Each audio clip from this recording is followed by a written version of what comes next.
akhirnya, dilihat dari finishnya. Makanya kita harus menghusnul khotimahkan amalan kita sebelum husnul khotimahnya kehidupan kita. Nah, ya, jangan sampai Pak kita termasuk orang-orang yang Allah haramkan kebaikan di bulan ini. Ada Pak yang diharapkan oleh Allah kebaikan di bulan ini. Dalam sebuah hadis dalam kitab Musnad Imam Ahmad, Nabi kita mengatakan, kata Nabi kita sallallahu alaihi wasallam, kata Nabi kita, wa man hurima khairaha faqad hurim. Barang siapa yang Allah haramkan baginya kebaikan di bulan ini, maka Allah haramkan baginya kebaikan di bulan-bulan yang lainnya. Kenapa bahasanya diharamkan kebaikan, Pak? Karena maka enggan untuk menegakkan ketaatan. Jadi kata para ulama, kalau di bulan ini orang gagal menjadi orang baik, maka dia nggak akan jadi orang baik di bulan-bulan yang lainnya. Kalau di bulan ini orang malas ke masjid, maka mustahil dia bisa rajin ke masjid di bulan-bulan yang lainnya. Kalau di bulan ini orang malas baca Quran, maka begitu berat dia baca Quran di bulan-bulan yang lainnya. Karena Ramadan itu hadir sebagai barometer kemuliaan seseorang di hadapan Allah atau kehinaan seseorang di hadapan Allah, tergantung responnya menjalankan Ramadan. Kenapa Ramadan itu barometer kemuliaan? Simak hadis Nabi di kitab Musnad Imam Ahmad. Kata Nabi kita, qad ja'akumur Ramadan. Kalau Ramadan itu datang kepada kalian, futihat fihi abwabul jannah, dibuka pintu surga. Ya, wa ghuliqat fihi abwabul jahim, ditutup pintu neraka. Allah enggak membuka pintu surga, enggak menutup pintu neraka kecuali hanya di Ramadan saja. Dan Allah tidak membuka di bulan-bulan yang lainnya. Dan di Ramadan itu kata Nabi kita, wasufidatis sayatin, setan-setan, para kibar, para pemimpin setan dibelenggu. Kata Imam Ibnu Qayyim, kalau di bulan yang ketika pintu surga dibuka saja, neraka ditutup saja, setan dibelenggu saja, kalian masih gak bisa mentaati Allah, maka kalian butuh bulan apa untuk bisa mentaati Allah? Nah, makanya Ramadan barometer kemuliaan seseorang di hadapan Allah. Ya, makanya di Ramadan ini Pak, kita butuh kesabaran, bersabar untuk mentaati Allah dan bersabar untuk tidak bermaksiat kepada Allah. Sabarlah untuk mentaati Allah, sabarlah beribadah kepada Allah. Betul ya, ibadah itu melelahkan, tapi sebaik-baiknya lelah dalam ibadah. Karena sekecil apapun ketaatan yang kita tegakkan di hadapan Allah itu ada hitungannya. Makanya di Al-Kahfi ayat 30 itu Allah katakan, a'udzubillahi minasyaitonir rajim. Kata Allah, inna la nudhi'u ajra man ahsana 'amala. Amalan kalian sekecil apapun, mungkin sama orang gak dinilai, gak dilihat, gak dianggap, tapi di hadapan Allah gak akan pernah Allah sia-siakan. Ya, makanya mari kita berlelah-lelah dalam kebaikan. Ya, karena surga kita bukan di dunia. Dunia ini tempat kita berlelah-lelah dalam ketaatan. Kata Ibnu Muflih, seorang generasi tabi'in rahimallahu ta'ala, kata beliau, an-ni'matu bi khadrin niqamah.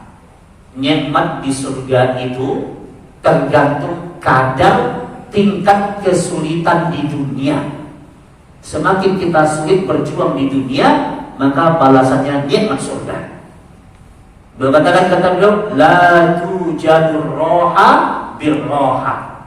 Tidak ada istirahat di surga kalau kita senang istirahat di dunia. Jadi dunia ini bukan tempat kita istirahat, tempat kita berlelah-lelah.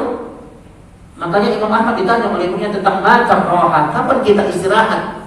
Dan berkatakan kata beliau, istirahatnya kita, kata beliau, inda awwali khadami tadu'uha fil jannah. Istirahatnya kita itu kalau kaki kita sudah napak di surga. Nah, itu istirahat kita. Ya, maka dunia ini tempat kita berlelah-lelah dalam kebaikan, bercapek-capek dalam ketaatan. Kata orang Arab, wa mal lazzatu illa ba'da ta'ab. Tidak ada kelezatan surga ya kecuali akan didapatkan setelah kita berlelah-lelah dalam berjuang untuk agama Allah Subhanahu wa taala. Nah, jadi berbahagialah Pak kalau hari ini kita masih bisa bertahan. Ya, yang mulia itu bukan yang memulai di awal, tapi yang bertahan sampai akhir. Karena kalau yang memulai di awal, banyak yang memulai di awal Pak. Kan Ramadan dari kita itu tahun ke tahun gitu-gitu aja ya Pak ya. Awal-awal Ramadan rame, semua masjid musola rame semuanya. Di masjid yang ada di luar sana, kalau awal Ramadan itu masang tenda, membludak jemaahnya. Tapi pertanyaannya itu tenda yang dipasang bertahan sampai berapa lama? 2 malam, 3 malam dicopot tendanya. Kenapa Pak? Kok dicopot Pak? Ustaz, udah gak ada jemaahnya. Yang rame mana? Yang rame jalanan, yang rame tempat tongkrongan, yang rame tempat belanja. Masjid mulai sepi dari sebulan kaum muslimin. Tapi di Asyifa ini membahagiakan ya. Ya karena memang jemaah tetapnya memang udah banyak ya, masya Allah ya buat guys. Jadi ngobrol sama ketua DKI, masya Allah ya. Kata beliau, kita saat i'tikaf jumlahnya ada 50 orang. Dahsyat nih Pak, luar biasa ya. Yang benar-benar kita istiqamah ya dalam ketaatan kepada Allah Subhanahu wa taala. Dan kita bersabar untuk tidak bikin dosa sama Allah. Jadi bersabar dalam ketaatan dan bersabar untuk tidak bermaksiat kepada Allah. Takutlah dengan dosa kita, takut dengan dosa. Ya, makanya Ramadan itu menjanjikan ampunan. Hampir semua ustaz yang mungkin dia berdiri di depan ini dia baca sebuah hadis yang masyhur di telinga kita. Man shoma Ramadan, dan siapa yang berpuasa di bulan Ramadan, wa man qama Ramadan, dia hidupkan malam-malam Ramadan, imanan wa ihtisaban, dengan penuh keimanan dan ihtisab. Artinya apa? Yarju ajran ilallahi azza wa jalla. Dia menjalankan ibadah dengan penuh keikhlasan, hanya berharap pahala dari Allah. Apa janji Allah? Diampuni dosanya yang telah berlalu. Kenapa Pak? Kenapa Ramadan itu janjinya ampunan? Kenapa Allah nggak bilang aja kalau kamu puasa sungguh-sungguh dikasih rezeki yang banyak gitu? Kenapa nggak begitu dalilnya? Kenapa janjinya ampunan? Dijawab oleh Imam Ibnu Katsir rahimahullah taala, kata beliau, in ghafarta laqad aflahta. Kalau Allah sudah ampuni dosamu, maka selesai urusan. Selesai urusan. Jika Allah sudah ampuni dosamu, Allah mudahkan langkahmu di dunia, Allah wujudkan semua impian duniamu, dan Allah mudahkan langkahmu menuju surga. Kalau Allah sudah ampuni dosamu. Kalau Allah sudah ampuni dosamu, maka Allah bereskan semua urusan dunia. Maka kenapa begitu banyak masalah yang sulit dalam hidupmu? Kenapa begitu buntu solusi hidup dalam kehidupanmu? Kenapa enggak tenang hatimu? Kenapa enggak khusyuk ibadahmu? Kenapa berantakan rumah tanggamu? Kenapa sempit rezekimu? Kenapa dicabut keberkahan dalam hidupmu? Jawabannya karena dosa. Karena dosa, itu jawabannya. Ditentukan oleh Al-Imam Ibnu Rajab di kitab Jami' Al-Ulum wal Hikam. Kata beliau, "Ma nazala 'alaihil bala illa bidzambin." Semua malapetaka yang menimpa hidup kalian itu tidak terjadi kecuali karena dosa kalian. Allah Subhanahu wa taala berfirman, Allah Subhanahu wa taala, "A'udzubillahi minasyaitonir rajim." Kata Allah kepada kita, "Ma asabakum min musibatin fabima kasabat aydikum wa ya'fu an katsir." Tidaklah ada musibah kehidupan yang menimpa kalian kecuali karena ada kontribusi maksiat kalian di dalamnya. Wa ya'fu an katsir, maka segera minta maaf kepada Allah. Nah, Ramadan itu Pak menjanjikan apa? Menjanjikan ampunan, menjanjikan solusi hidup. Karena kalau Allah sudah ampuni dosamu, maka selesai urusanmu. Makanya mari Pak kita berlelah-lelah dalam kebaikan. Ini kita udah masuk 10 malam terakhir. Ya, ini malam ke-26. Ya, malam ke-26 ini. Ya. Berarti tinggal menghitung hari ini, mau berakhirnya Ramadan. Maka mari kita maksimalkan. Beriktikaflah. Al-Imam Ibnu Qayyim mengatakan i'tikaf itu, kata beliau, adalah cara kita untuk menceraikan dunia. Menceraikan dunia dan fokus kita berkhalwat, fokus untuk mentaati Allah, berzikir kepada Allah. ceraikan dunia sementara. Maka kata Aisyah, kalau sudah masuk 10 hari terakhir, Nabi itu kata Aisyah, idza dakhala al-ashr awakhir min Ramadan, Nabi itu syadda mi'darahu. Nabi itu mengencangkan ikat pinggangnya. Mengencangkan ikat pinggang itu maknanya dua. Pertama itu menunjukkan semangat. Jadi orang Arab kalau bilang semangat, dia bilang kencangkan ikat pinggang. Kalau orang Indonesia bilang sing-singkan lengan bajumu. Nah, ini cuma beda istilah ini. Ya, makna sadda mi'darahu yang kedua, kencangkan ikat pinggang itu maknanya Nabi tidak berhubungan suami istri. Nabi tidak berhubungan suami istri di 10 malam terakhir Ramadan. Itu makna sadda mi'darahu. Jadi Nabi meninggalkan perkara-perkara yang mubah. Yang mubah aja ditinggalin sama Nabi, dan Nabi lebih fokus untuk beribadah, menyibukkan diri dengan ketaatan kepada Allah Subhanahu wa taala. Nah, ini momentum ya 10 malam terakhir, ceraikan dunia sementara. Ya. Fokus kita meraih ampunan dari Allah Subhanahu wa taala. Sibukkan dengan ibadah. Al-Hafiz Ibnu Hajar Al-Asqalani, siapa beliau? Ulama yang masyhur dari madhab Syafi'i, pensyarah Sahih Bukhari. Kata beliau, prinsip di 10 malam terakhir ini, kata beliau, segerakan amalan yang wajib itu segerakan, dan maksimalkan dengan amalan yang sunnah. Yang sunnah itu sempurnakan. Apa faedahnya? Yang wajib segerakan, yang sunnah dimaksimalkan atau disempurnakan. Makanya beliau membuat sebuah kaidah di Syarah Fathul Bari, kata beliau, man, ini penting banget kaidah ini, kata beliau, man sagalahu al-fardu 'anil nafli fahuwa ma'dzur. Barang siapa yang sibuk dengan amalan-amalan yang wajib dan dia nggak sempat untuk menegakkan amalan yang sunnah, fahuwa ma'dzur, maka dia diberikan uzur, dia dimaafkan sama Allah. Jadi kalau ada orang sibuk mengerjakan yang wajib-wajib dan nggak sempat mengerjakan yang sunnah-sunnah, ma'dzur, Allah maafkan dia. Sebaliknya, wa man saghalahu an-naflu 'anil fardhi fahuwa maghrur. Barang siapa yang sibuk mengerjakan yang sunnah, dia sibuk mengerjakan yang sifatnya anjuran-anjuran, dan dia mengabaikan yang wajib, fahuwa maghrur, maka dia tertipu oleh tipu daya syaitan. Masya Allah, ini di Ramadan banyak nih orang sibuk mengerjakan yang sifatnya anjuran, tapi mengabaikan yang wajib. Banyak di Ramadan. Apa contohnya? Contohnya bukber. Apa itu bukber? Buka bersama. Boleh Pak, buka bersama boleh. Buka bersama itu ada hadisnya, boleh. Ustaz Sabjono mau buka bersama boleh Ustaz.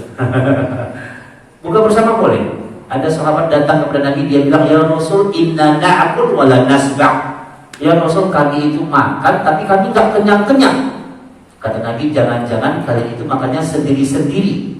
Karena Nabi makan itu bareng-bareng, biar kalian kenyang, biar kalian berkah, kata Nabi. Makanya bukber Pak, bukber bersama keluarga. Itu seutama-utamanya bukber. Bukber dengan teman-teman, bukber dengan jemaah, boleh bukber itu. Ya. Tapi kenapa tadi kita contohkan ada orang menegakkan yang sunnah, mengabaikan yang wajib? Kenapa contohnya bukber? Antum lihat bukber di luar sana. Ya. Ada orang yang bukber tepat waktu, dia bukber ya, azan maghrib berkumandang, dia bukber buka puasa bersama dia, tapi maghribnya menjelang isya. Itu yang salah. Itu menegakkan yang sunnah, mengabaikan yang wajib. Peranainya yang salah, bukan bukbernya yang salah. Bahkan ada Pak, saya pernah temui sebuah komunitas bukber dia, maghrib dia buka puasa bersama, tapi sholat maghribnya dijamak sama isya jam 10 malam. Banyak itu Pak, antum lihat. Antum kalau membandingkan lebih banyak jemaah bukber ketimbang jemaah tarawih sekarang. Banyak ya. Kita kalau mau bukber di restoran harus booking H-1 gitu. Kalau tarawih kita mau iktikaf, bisa booking habis tarawih ya, bisa daftar ke panitia. Masya Allah. Banyak contohnya sahur. Ya, sahur memang ada khilaf di kalangan para ulama. Ada yang mengatakan sahur hukumnya wajib bagi puasa wajib dan sunnah bagi puasa sunnah. Ya, sahur hampir semua rumah muslim itu sahur itu, hampir semuanya sahur. Tapi di atas sekian banyak orang yang sahur, berapa orang yang menegakkan subuh berjamaah di masjid? Ya, mereka banyak menegakkan yang sunnah, tapi mengabaikan yang wajib. Gurur, tertipu oleh tipu daya syaitan. Contoh yang paling nyata itu Idul Fitri. Itu paling nyata banget contohnya. Idul Fitri itu Pak, semua muslim keluar dari rumahnya.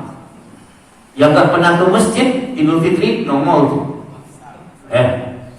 Rame Idul Fitri, masjid rame, lapangan padat Idul Fitri. Ya. Tapi antum bandingkan jemaah sholat Idul Fitri dengan jemaah sholat zuhur di tanggal 1 Syawal di hari yang sama. Pagi-pagi kan Idul Fitri itu, terus yang bandingkan dengan jemaah sholat zuhur. Masya Allah. Perbedaan jumlah jemaahnya bainas sama'i wal ardh, antara langit dengan sumur. Antara langit dengan sumur jauh bedanya. Makanya kata Buya Hamka itu, kata dia kalau mau ngelihat muslim, lihat saat Idul Fitri, muslim itu semuanya. Tapi kalau mau lihat mukmin, lihat saat subuh berjamaah. Ayo, Masya Allah. Maka Masya Allah ya antum yang hadir, mudah-mudahan ya dicatat oleh Allah sebagai orang-orang yang beriman ya, yang diteguhkan hatinya dalam ketaatan kepada Allah. Dan tugas kita yang paling berat Pak habis Ramadan itu apa? Istiqomah. Yang paling berat itu meramadankan hari-hari setelah Ramadan, itu yang berat. An-Nahl ayat 92. Apa kata Allah? A'udzubillahi minasyaitonir rajim. Wa la takunu kallati nakhadat ghazlaha min ba'di quwwatin ankatha. Kata Allah, janganlah kalian seperti seorang wanita yang memintal benang menjadi kain, habis kain itu kokoh, dia ceraikan lagi menjadi benang. Ramadan ini kalian udah bikin karya nih, udah istiqomah, udah bagus ibadahnya. Jangan nanti habis Ramadan selesai juga ketaatan kalian, begitu maksudnya. Kunu rabbaniyan wala takunu ramadhaniyan. Jadilah hamba Allah, jangan jadi hamba Ramadan. Karena Ramadan itu pasti berakhir, tapi ketaatan kita kepada Allah tidak akan pernah berakhir. Nah, ini yang berat itu Pak, meramadankan hari-hari setelah Ramadan. Makanya apa? Al-Imam Ibnu Qayyim mengatakan, apa di antara tanda hidup berkah? Hidup yang berkah itu apa tandanya? Kata Imam Qurtubi, diawali oleh kata Imam Qurtubi, a'zamul karomat. Karomah. Sekarang kan orang banyak ngaku-ngaku dapat karomah ya. Karomah yang paling agung itu apa? Luzumul istiqamat. Orang melazimkan senantiasa dia istiqomah, berada dalam ketaatan. Itu adalah semulia-mulianya ketaatan kepada Allah. Makanya kata Imam Ibnu Qayyim, di antara bentuk tanda hidup berkah adalah makin nambah usia, makin istiqomah. Nambah usia Pak, kan kita semuanya makin tua nih. Makin tua, makin istiqomah. Kadang ada orang nambah usia, makin gak jelas dia hidupnya mau kemana. Musibah itu. Azan berkumandang, dia masih ongkang-ongkang kaki di depan rumahnya. Padahal udah bau tanah gitu ya. Itu musibah itu. Nah, ini yang harus kita waspadai. Makanya Al-Quran itu Pak mewarning, ya, mengultimatum. Kalau kita udah masuk usia 40 tahun, antum simak di surat Al-Ahqaf ayat 15. Itu Allah bicara khusus tentang usia 40 tahun. Kalau kita nggak berubah juga di 40 tahun, musibah itu. Ya, falamma balagha asyuddahu wa balagha arba'ina sanatan, usia 40 tahun. Qala rabbi awzi'ni an ashkura ni'mataka allati an'amta 'alayya wa 'ala walidayya wa an a'mal shalihan. Gak bisa beramal saleh juga kita 20 tahun itu gak bersyukur juga sama Allah, musibah. Simak di sebuah kitab yang menarik, Al-Jami' li Ahkamil Quran, halaman 218. Ada sebuah perkataan yang terbaik yang dinukilkan oleh Al-Imam Malik rahimahullah ta'ala. Apa kata Imam Malik? Kata Imam Malik, adraktu ahlal ilmi bi baladina. Dia kasih tahu kepada kita Imam Malik. Imam Malik, aku mau cerita, kata Imam Malik, orang-orang di negeri kami, para ulama-ulama di negeri kami, yajrubuna dunya wa yukhaliduna nas. Orang-orang di negeri kami itu ketika masa-masa muda, masih muda, sebelum usia 40 tahun itu mereka keliling dunia, kemana-mana mereka. Ada yang untuk ilmu, ada yang bekerja, ada yang nyari nafkah. Sebelum usia 40 tahun itu mereka keliling dunia, kemana-mana mereka. Mereka pengembara, mereka bertebaran di muka bumi sebelum usia 40 tahun. Hatta idza jaa ahaduhum arba'ina sanatan, dan ketika mereka sudah usia 40 tahun, mereka kembali pulang. Ya, kembali pulang mereka, ya'tazalun nas, dan mereka mulai banyak berpisah dengan manusia. Artinya apa? Bukan berarti kita punya diri aja, enggak maksudnya. Jadi kalau sebelum 40 tahun mereka mungkin banyak nongkrong di mana-mana, usaha kemana-mana. Masuk usia 40 tahun itu mereka pensiun, Pak. Jadi orang belum pensiunnya 40 tahun, mereka mulai sibuk beribadah kepada Allah, mulai sibuk ke masjid. Mereka tinggalkan budaya-budaya yang secara hukum mubah. Ya, mereka mulai sibuk totalnya itu mentaati Allah. Karena kata Imam Qurtubi, kita kalau sebelum usia 40 tahun itu kita masih banyak dimaklumi sama Allah. Tapi kalau udah 40 tahun usia kita nggak berubah juga, maka kita akan dihisab sama Allah.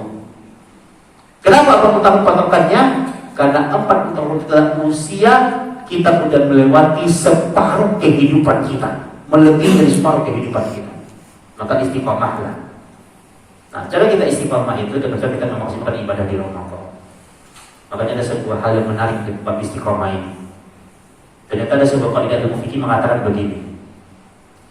Walaupun hukum ibadah itu hukumnya sunnah, kan ibadah itu ada yang wajib, ada yang sunnah. Tarawih kan sunnah, jadi ya. Rawatib itu kan ada sunnah qobliyah, ada ba'diyah. Banyak yang sunnah-sunnah kan. Kalau ada amalan yang sunnah, amalan itu biasa kita lakukan. Kita biasa menegakkan amalan-amalan yang punya sunnah. Tiba-tiba kita tinggalkan, itu kita dicela oleh syariat. Dari mana dalilnya? Perhatikan ini. Hadis diriwayatkan Imam Bukhari ketika Nabi bicara sama Abdullah bin Amr bin As. Apa kata Nabi? Ya Abdullah, kata Nabi, wahai Abdullah, kata Nabi, la takun mithla fulan. Kata Nabi, wahai Abdullah, kamu jangan seperti si fulan. Nabi bilang si fulan. Siapa si fulan itu? Si fulan itu nggak tahu Pak siapa dia. Ini akhlak Nabi. Jadi Nabi itu kalau ngasih nasihat sama sahabatnya, Nabi sebutkan perangai buruk orangnya tanpa Nabi nyebutin namanya. Jadi aibnya tertutup orang ini. Tapi Nabi cerita, ada orang kata Nabi, jangan kayak dia, kata Nabi. Nabi sebutin perangainya, tapi Nabi nggak sebutin nama orangnya, biar Nabi menutup aibnya. Kata Nabi, la takun mithla fulan, kamu itu Abdullah, jangan kayak si fulan itu. Nabi bilang, jangan kayak dia. Kenapa dia? Kata Nabi, kana yaqumul lail fataraka qiyamal lail. Dia itu, kata Nabi, dulu dia rajin sholat malam, tapi sekarang dia meninggalkan sholat malam.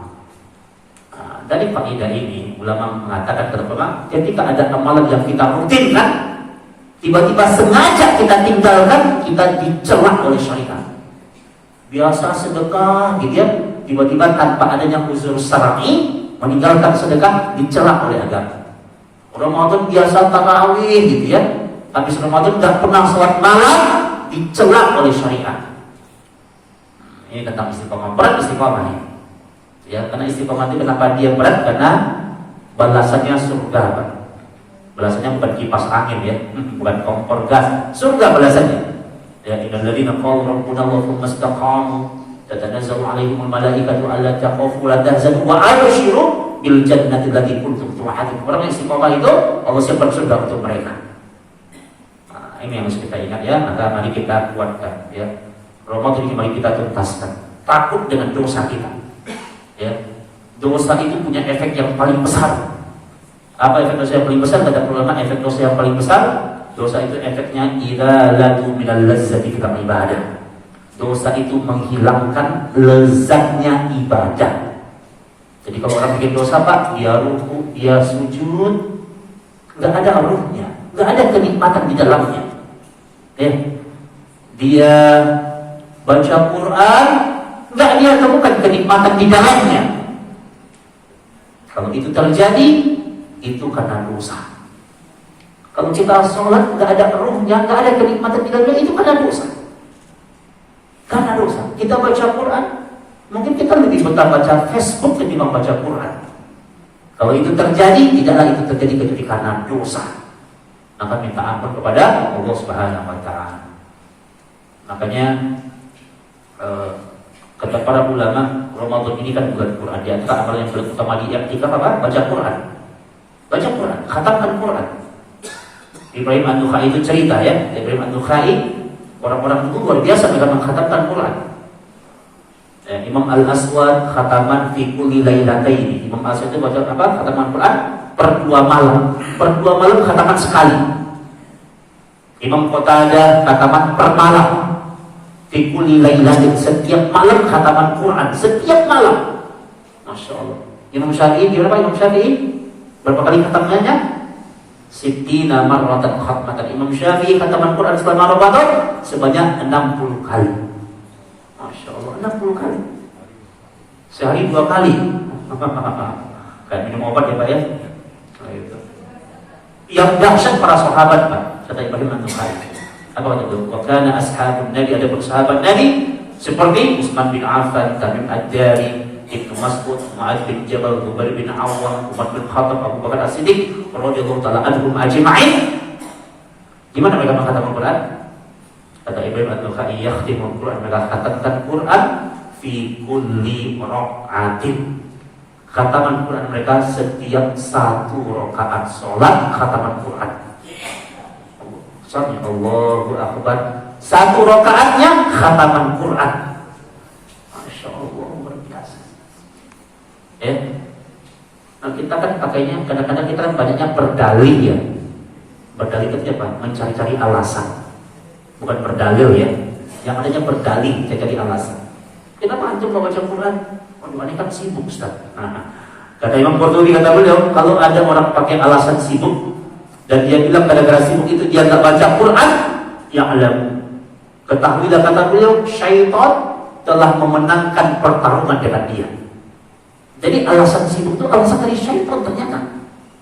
Kenapa dibilang alasan dari syaitan? Karena kata Imam Al-Qurtubi, simaklah orang-orang yang dulu mengkhatamkan Quran. Mereka itu bisa khatamkan Quran bukan karena mereka pengangguran. Itu yang khatam bukan pengangguran itu. Itu yang khatamkan Quran itu bukan orang gak punya kerjaan itu. Mereka jauh lebih sibuk daripada kita.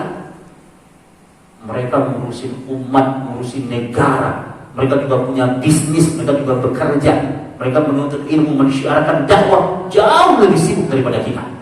Makanya kata Utsman, bicara Quran jangan pakai alasan kesibukan, berhenti. Berhenti pakai alasan kesibukan. Karena bicara Quran, bicara keterikatan hati. Makanya kata Utsman, simak perkataan ini. Saya dengerin perkataan ini, Masya Allah, dari Dr. Masih Al-Amri. Waktu masih kuliah, waktu di Libya. Sekarang beliau memegang beberapa halaqah ilmu di Masjid Nabawi, beliau masih hidup. Itu nggak salah di pintu 19, waktu kemarin kita membimbing umroh itu ketemu dengan beliau, Masya Allah ya. Ada perkataan yang menarik dulu, waktu di Rosa itu saya sampaikan. Ya. Apa kata Utsman? Menunggu pada kata Utsman bin Affan, kata Utsman begini. Lau tahurat qulubukum masabi asmin kalami rabbikum. Kata beliau, kalau bersih hatimu, kamu itu tidak akan pernah kenyang membaca Quran. Kalau hatimu bersih, tidak akan pernah kenyang kamu baca Quran. Apa-apa pengennya Quran gitu. Apa-apa pengennya Quran, rindu untuk terus baca Quran. Kalau bersih hati. Jadi kalau kita kadang sehari, 2 hari, seminggu, 2 minggu nggak baca Quran, biasa-biasa aja tuh, berarti ada yang kotor di hati. Utsman bin Affan yang bilang, Masya Allah, ini introspeksi untuk kita, untuk saya menyampaikan juga, ya. Kadang kita kan lebih betah baca sosmed, ya Pak ya. Kita kalau nggak bawa Quran kemana-mana, biasa-biasa aja tuh. Coba kalau kita nggak bawa handphone kemana-mana, kata orang mati gaya, kata orang, ya hilang separuh nyawanya, gitu ya. Begitu gak kita dengan Quran? Kata Utsman, kalau bersih hatimu nggak akan pernah ada kenyangnya kamu tuh baca Quran. Kayaknya Quran terus. Maka mari kita latih diri kita, ini bulannya Quran ya. Dan yang berikutnya Masya Allah ya, gak kerasan ya. Dan berikutnya jemaah semuanya, saya persingkat. Mari kita maksimalkan di momentum sebentar terakhir ini, saat kita beribadah, baca Quran dan yang lainnya, kita sempurnakan juga dengan sedekah. Perbanyak bersedekah Pak di bulan ini, semampu kita. Sedekah itu terasa berat, kadang kita mengukur kemampuan orang dengan kita, ya. Beribadah itu Pak, fattaqullaha mastata'tum. Beribadah kepada Allah sesuai dengan maksimal kemampuanmu. Mungkin orang sedekah pas nganterin takjil, mungkin dia bisanya nasi kebuli mungkin. Kalau kita mungkin cuma gorengan 2 biji gitu ya, nggak apa-apa. Antum kebayang nggak kalau yang makan gorengan itu adalah orang yang sedang puasa, dia juga lagi baca Quran, berapa pahala yang antum dapatin? Pahala puasa dia, pahala baca Quran dia menyampaikan kalimat yang baik, kata Nabi, antum dapatin pahala mereka tanpa mengurangi pahala dia sedikit pun. Bersedekah banyak sesuai dengan kemampuan kita. Ya.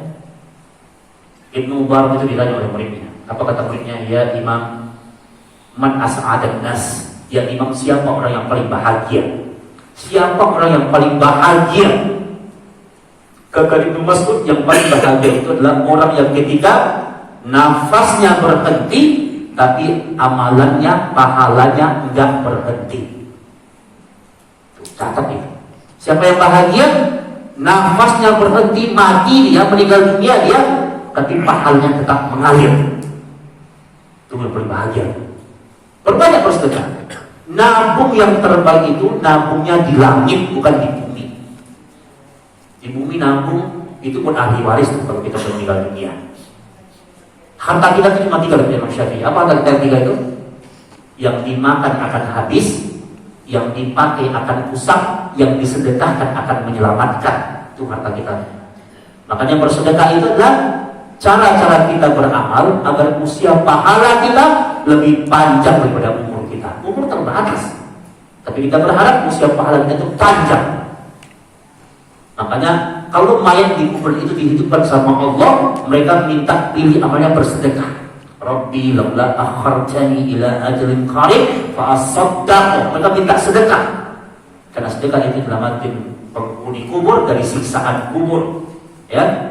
Nah, perbanyak sedekah. Nabung di langit. Gimana cara nabung di langit? Ya, titip ke panti asuhan, titip ke anak yatim, titip kepada para penghafal Quran, titip ke masjid. Kita kadang di masjid banyaknya komplain, tapi tidak pernah sedekah. Banyaknya komplain di masjid Pak, nggak usah banyak komplain di masjid itu. Ya, Pak pengurus ini rusak di fasilitas. Antum kalau menemukan ada fasilitas yang rusak di masjid, antum sedekah. Pak, contohnya nih, saya pernah contohin. Keran rusak, umpamanya, ya. Antum bisa ngomong sama siapapun, antum beliin segala keran yang terbaik. Berapa sih harga keran? Antum kebayang kan? Ratusan orang yang berbutuh pakai keran yang antum beliin, itu berapa pahala yang mengalir untuk kita. Begitu cara memandangnya. Keran ada yang rusak umpamanya, ya. Udah antum buru-buru beliin di toko material keran yang terbaik, ya. Keran yang terbaik antum beliin, nggak usah ngomong. Antum pasang keran itu berapa ratus orang yang dia berbutuh pakai keran yang antum beliin. Masya Allah, berapa pahala yang kita dapatkan. Masya Allah, begitu Pak, cara memandangnya begitu. Makanya kemarin itu bilang, kalau seandainya ada fasilitas untuk mentaati Allah itu ada yang kemudian dia temukan ada yang rusak di masa kekhalifahannya, maka dia bilang berarti Allah sudah memanggil Umar agar umat dimudahkan jalan yang untuk menuju surga. Begitu cara memandangnya. Masya Allah, kalau begitu hati kita lapang. Nah ini kemuliaannya. Nah ini kemuliaan di Ramadan. Ya, ini malam-malam yang utama, malam Lailatul Qadar ya. 10 malam ini kita kurang lebih 5 malam ke depan ya, bertahan Pak, berbanyak bersedekah, baca Quran, sholat bersama dengan imam, gitu ya. Kalau kita dapatin malam ini, masya Allah Pak ya. Kalau kita dapatin, bayangkan, baca Quran kita di malam itu lebih baik daripada 1000 bulan. Sedekah kita di malam itu lebih baik daripada 1000 bulan. Qiyamul kita di malam itu lebih baik daripada 1000 bulan. Karena Lailatul Qadar itu turunnya nggak sekilas, tapi dia turun dari awal malam sampai akhir malam. Ya, matla'il fajar sampai fajar terbit. Nah, dia turunnya. Jadi kalau antum berbuat kebaikan di malam itu, antum sedekah di malam itu, sedekahnya lebih dari 1000 bulan. Baca Quran di malam itu lebih baik dari 1000 bulan. Raih kemuliaan itu. Ya, bertahan, bersabar. Ya, nah ini yang harus kita ingatkan di momentum sehingga Ramadan kita tahun ini kita bisa husnul khatimah amalan kita. Kalau memang kita husnul khatimah, mudah-mudahan juga husnul khatimah kehidupan kita. Ya, itu aja jemaah semuanya ya. Apa nih? Udah hampir 1 jam ya. Jadi maaf kalau kepanjangan ya. Di Ramadan itu kita harus sadari yang pendapat Imam Malik. Di Ramadan itu menuntut ilmu bukan amalan yang utama. Saya ulangi. Imam Malik mengatakan di Ramadan menuntut ilmu bukan amalan yang utama. Yang utama di Ramadan itu apa? Membaca Quran, berzikir, minta ampun sama Allah, Allahumma innaka afuwwun tuhibbul afwa fa'fu anni. Tapi ulama mengatakan bahwa menuntut ilmu itu adalah refreshingnya kita. Nah, jadi menuntut ilmu itu penting di Ramadan untuk refreshing. Makanya untuk ilmu di Ramadan itu ulama mengatakan tuntutlah ilmu di Ramadan, tapi ilmu-ilmu yang mendorong kita untuk bersemangat beribadah. Nah, jadi sebaiknya kalau di Ramadan, tadi saya ngomong sama teman-teman ya, sebaiknya kalau di Ramadan itu nggak usah bahas politik dulu. Nanti bahas politik nanti habis Ramadan. Nah, aku bahas di Ramadan fokus ibadah dulu ya. Nah, boleh. Orang Islam kan nggak boleh anti dengan politik ya. Nggak boleh anti, tapi nanti kita tahu yang mana yang prioritas. Gitu ya. Jadi di Ramadan itu kalau memang harus tegak majelis ilmu, harus ada majelis ilmu, upayakan yang dibahas sesuatu yang mendorong kita semangat beragama, semangat i'tikaf, semangat baca Quran itu boleh. Jadi menuntut ilmu itu di sela kita sibuk beribadah, kita dikasih semangat gitu. Nah, makanya menuntut ilmu itu adalah amalan yang utama kata para ulama untuk memberikan motivasi kepada kita. Nah, ya itu faedahnya ya. Baik, itu saja teman-teman semuanya. Untuk jauh dari kesempurnaannya karena kedapatan ilmu yang saya miliki. Tidak ada maksud apapun dari dakwah ini kecuali karena kecintaan karena Allah. Dakwah itu harus dibangun di atas kecintaan kita kepada saudara kita karena Allah. Makanya dakwah itu harus menyejukkan hati, ya, harus membuat orang kemudian semakin semangat beribadah, harus menyatukan umat ya. Dakwah itu harus kemudian memahamkan kepada umat untuk kemudian mereka bersemangat untuk mengenal mana yang prioritas dan kehidupan mereka. Mudah-mudahan Allah tidak hanya mengumpulkan kita di asyifat, tapi kita berdoa kepada Allah mudah-mudahan nanti Allah mengumpulkan kita nantinya di surga Allah Subhanahu wa taala. Ya, di surga yang telah Allah janjikan. Ya. Imam Ahmad itu kalau dia ketemu dengan temannya dia bilang, mudah-mudahan kita tetap bersahabat di dunia dan kita menjadi tetangga di surga. Masya Allah. Ini doa kita kepada teman kita. Itu Imam Ahmad bilang sama temannya, mudah-mudahan kita jadi sahabat di dunia dan kita bertetangga di surga. Nah, ini doa kita bersama ya, mudah-mudahan di Masjid Asy-Syifa ini Allah bersihkan hati kita lembutkan hati kita, dan kita menjadi umat yang kemudian diridhoi Allah Subhanahu wa taala. Nafa'anallahu wa iyyakum bil ilmi nafi' wal 'amal shalih. Wassallallahu ala Muhammadin wa ala alihi wasallam. Kita tutup dengan doa kafaratul majlis. Subhanaka Allahumma bihamdika asyhadu an la ilaha illa anta astaghfiruka wa atubu ilaik. Wa akhiru da'wana alhamdulillahi rabbil alamin. Assalamualaikum warahmatullahi wabarakatuh.